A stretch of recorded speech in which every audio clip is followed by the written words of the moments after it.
Hello. Okay.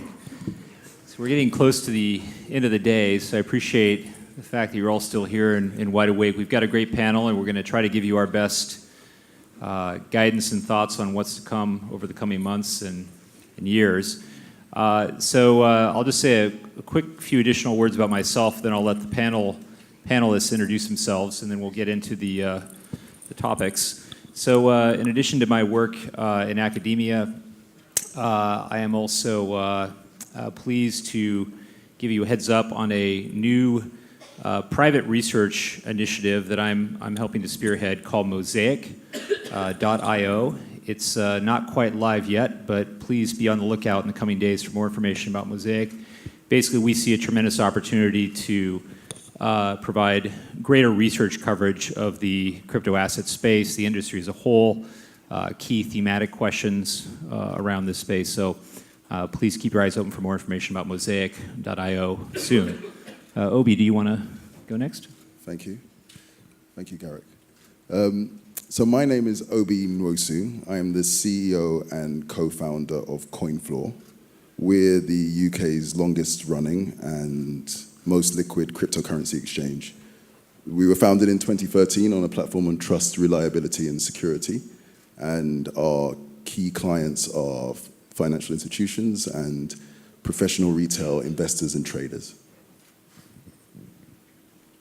Yeah, well, I'm Jedlicka. I've been looking for my life for governance systems to improve the society that we are living in. I was unhappy with the amount of regulation and taxation that was there in Europe, and in 2014 we decided to start a new country. So we, on 13th of April 2015, declared a new country, Liberland. And since then, we're actually looking for the best ways how to run the country. We were the first country to adopt Bitcoin and cryptocurrencies as part of our reserves.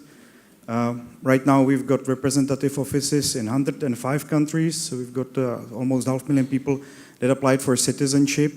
And we are very close into finalizing our idea how to run our country on blockchain. Hi, my name is Ajit Tripathi. I lead delivery, solution delivery and financial services advisory for Consensys in London. Consensys is a blockchain-focused technology company that was started by Joe Lubin, who is also the co-founder of Ethereum 4 years ago. Our focus is building decentralized marketplaces using blockchain technology across industries. We do education advisory, technology delivery, and due diligence, and a bunch of other services. We're a full ecosystem service provider across blockchain technology.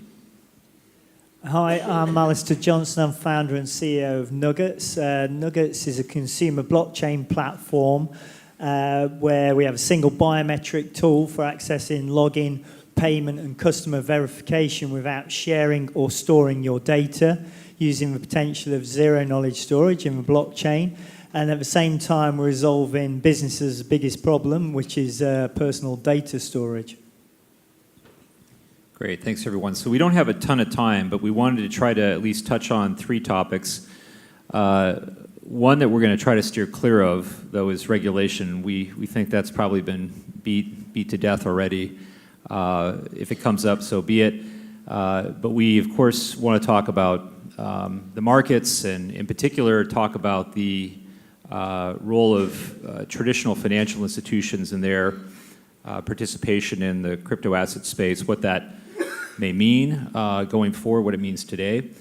We also want to get into issues around technology and adoption, try to go beyond regulation, beyond price, to look at what's actually driving growing use and activity in the crypto asset space. And then last, we wanted to finish up with a discussion of governance.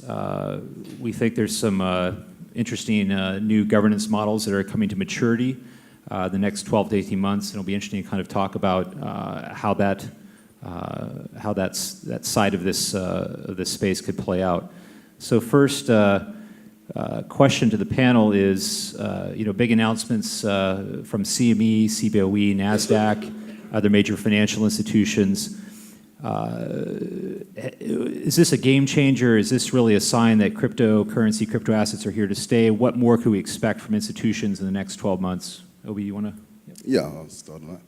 So for the last few months, it couldn't have escaped many people's attention that there's been a significant increase in the amount of demand from financial institutions to purchase, invest in, and trade cryptocurrencies. However, at least from our conversations, we think that even though the amount of interest has been significant, it's only the tip of the iceberg. And the reason for that is that the existing solutions typified by, for example, the CME, which is the Chicago Mercantile Exchange, or the CBOE, the Chicago Board Options Exchange's cash-settled futures offerings, aren't actually meeting fully the requirements of financial institutions.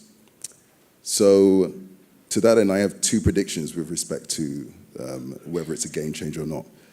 I predict that over the next 6 to 12 months, we're going to see a number of offerings coming into the space designed for financial institutions, but designed and coming from the existing cryptocurrency community and designed to deal with the particular and peculiar requirements of the cryptocurrency space.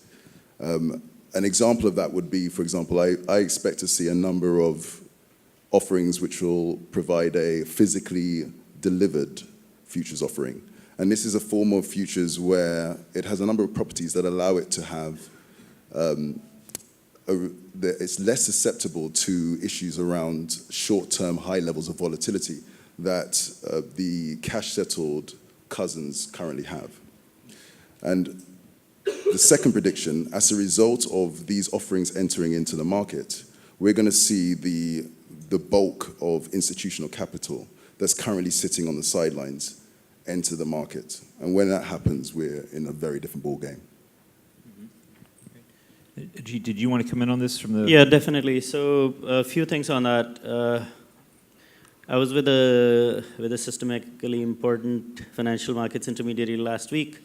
And I mean, when we explored the crypto assets in a little bit more detail, it became obvious that there are possibilities in this technology to disrupt how the entire financial markets value chain works today. For example, if you have a public blockchain, which essentially is your official ledger for ownership of crypto assets, then do you still need a CSD, right? So, I mean, a CSD is basically a database that keeps track of who owns the assets. So that's the first part, which is the technology will essentially change how some of the financial markets work today. But that's a little bit longer. This year, there's a lot of demand from high net worth clients and a whole bunch of other client segments for exposure to crypto assets. I mean, we have seen, because of the relative immaturity of this asset class, the correlation of crypto assets to the wider market is negative. So there is demand in terms of diversification, but also in terms of the excess returns or alpha that this asset class has generated. Now, the challenge is that the infrastructure is not ready. So for example, if you are a Goldman Sachs and your institutional clients want to trade crypto, then how do you provide custody, right, of crypto assets? I mean, it's one thing for an individual to hold their bitcoins in a ledger wallet. It's quite another when you're, or for Coinbase to maintain cold storage. But if you're an institutional investor, you want easy access to your crypto assets while also maintaining the legal safety and complying with the SEC's custody standards. So there is quite a bit of infrastructure that needs to be built. We are working on custody solutions for the institutions already, along with a whole bunch of other people. But then there is a third part, which is there is a whole bunch of illiquid assets that are not currently traded because there is commercial real estate lying in some part of London that's not accessible to a customer in the US, right? So we'll see a lot of these assets become digitized and tokenized on the blockchain and then enter the mainstream financial market. So three things: one, institutions want to enter because of the demand from clients, but they're unable to because the infrastructure doesn't exist, but that's coming through. We'll see that come through in the next 3 to 6 months. Then the second part is once the infrastructure is ready, then the regulators will be a lot more willing to see institutional clients gain access to crypto assets. Then the next part being that a whole bunch of assets that are not considered financial assets but are digital assets will be traded on, will enter the financial mainstream because of the properties of public blockchains. So just in terms of the pace of institutions coming in, maybe not a stampede, maybe not a crawl, something in between that in terms of how quickly this could happen because of some of the issues you mentioned, basically. Is that, in other words, we're going to see a steady growing list of institutions coming in, but maybe not a I rush. expect a step change. So the volumes we're seeing at the moment are still, it's Little League versus Major League. So the interest is much, much higher, but they need a certain set of things in place before they enter. And once they enter, as I said, we're in a whole different ballgame. Great. Let's, just because we don't have a lot of time, let's now turn to kind of the more fundamentals and from the product side, the adoption side, what could really be significant game changers in 2018 beyond in terms of people using this technology, using services that are being created, et cetera? Who wants, Alastair, do you want to? I'll probably talk to that. I mean, I really believe the big change for 2018 is consumer adoption of blockchain, and you may not even know that it's blockchain. And that's going to be the beauty point, is when people are using services on day-to-day things, maybe insurance, real estate, payment, security, and it's all blockchain that's behind that. And I really do believe that this is the first year. Last year it was all about talking to it, and it's coming. This year it's going to start materialising and being a lot more in the public space. And I think that's good for everyone because of the benefits that blockchain bring to that, but also the fact that the technology will be driven more and get a wider audience as well, most definitely in 2018. Yeah, just one comment on that. I think the asset quality in the crypto space is quite low, right? In the sense that if I actually run valuation on some of the ideas, moonshot ideas, then it's very difficult to run a discounted cash flow valuation on any of these assets and say that, yes, this coin should be worth X. As we see more and more maturity in this market and regulators get to be involved a bit more, we'll see the asset quality go up, as in some of the tokens that are traded will have a little bit more intrinsic value than what we see today in the published market. But I think the main thing is that the focus has shifted already from financial assets on the blockchain to, let's say, information assets like identity or digital assets like music and even certain various types of content being exchanged and settled against cryptocurrencies and creating a bit more of a decentralized marketplace through that, a peer-to-peer marketplace, which is different from, let's say, Uber, which is a platform that intermediates a marketplace. So I think when we think about blockchain in the next year, we have to think about asset digitization and settlement of assets against crypto tokens on a public ledger, and that's across industries. So I think there has been a little bit too much focus on finance, a little bit, and we'll see that shift to energy, we'll see that shift to healthcare, we'll see that shift to government and so on, and that story is going to change this year in that direction. I'll give you a chance to come in on this. Yep. Yeah, I think that what we are seeing today and what we will see much more this year is the ongoing fight between anonymity and state regulation. And this is where all the blockchains that are providing complete anonymity, I think, will really flourish. At the same time, of course, institutional investors are going to come in and they're going to take large parts of the space, but the more the governments around the world will push for taxing these instruments, for regulating them, the more we're going to see all these Moneros, Zcash, the Dash growing. And I think it's one of the trends that we should follow. And I think also one of the things that we're still missing with these anonymized tokens is a smart contract, which is probably going to be developed and will replace governments in many different aspects. That's why we are basing our token.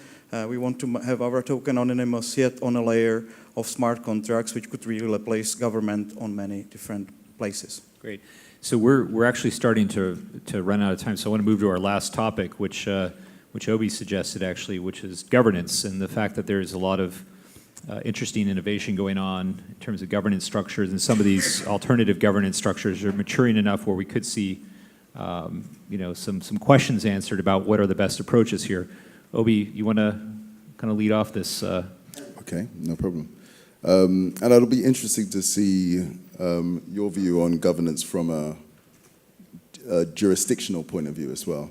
But basically, we've seen over the last few years the fights between infights in Bitcoin, which has spawned a number of different blockchains and cryptocurrencies trying to attempt different forms of governance. And so over the last 12 months, we've seen the emergence of dozens of different approaches to solving the governance issue. I predict what we're going to see over the next 12 to 24 months, and the reason why it's so long is you're dealing with people, you're not just dealing with technology here, and it takes time to work out which governance models work. You're going to see which of these governance models are succeeding, which ones are not, and as a community, we're going to have a much better understanding of the way forward in terms of governance. I personally have my views, but Do you want to share some? I don't think anything needed changing all along.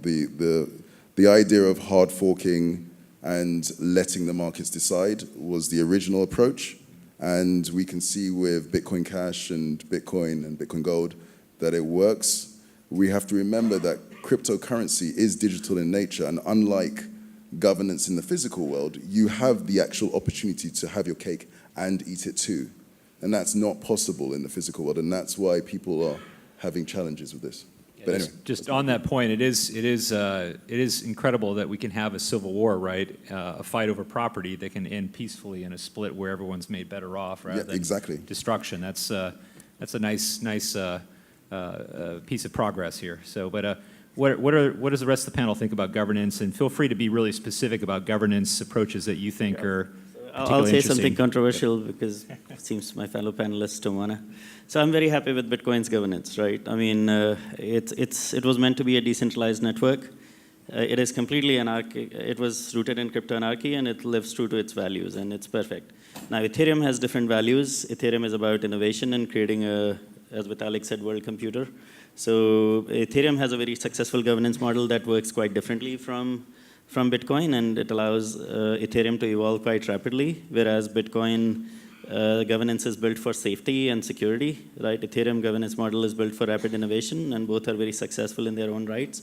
We will see other governance models emerge with time, but I think there is no point in creating centralized with blockchain, because you can do that with a database on a cloud with opening up an API. So I'm not a big fan of 20 people getting in a room and making decisions about a blockchain. I mean, there are certain consortia and groups that do that, like, I'm not going to name any, maybe I will, especially in the DLT space. But I think the power of blockchain is in creating P2P decentralized marketplaces, and the governance of some of these blockchains will be a lot more successful if we keep it that way. I mean, in terms of, what is going to cause certain protocols to succeed or rise above others, technology versus governance, or different approaches, different bets on certain technologies, what's going to be decisive there? Sorry, go on. Well, I think that the thing that we're seeing here now is a very fast evolution of governance systems. We haven't seen much of an evolution over hundreds of years, especially in terms of governing states, right? The situation was very, let's say, conservative, very stable. But right now we're seeing governance models that can very fast, just like cryptocurrencies are outcompeting regular currencies, the governance model, even for societies that will be actually created out of these all different DAOs. And there will be one model that might be so much superior to democracy or republic that we are having these days that will maybe sooner rather than later. A cryptocracy. A cryptocracy. But of course, the great thing about all this is the competition. The fact that there will be so different trials and fails in the crypto space. And one day, maybe one of these governance models will become a prevailing system in first country, maybe Liberland, that's what we are trying to achieve, but then in 2, 3, 4, 5.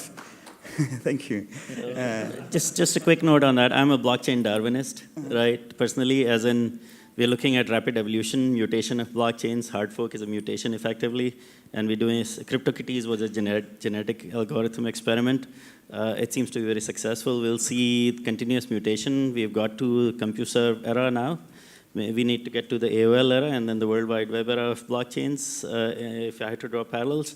But let's keep going in this evolutionary sort of way. Let's have some failures along the way, but I think blockchains should evolve, not be designed by a small group of people.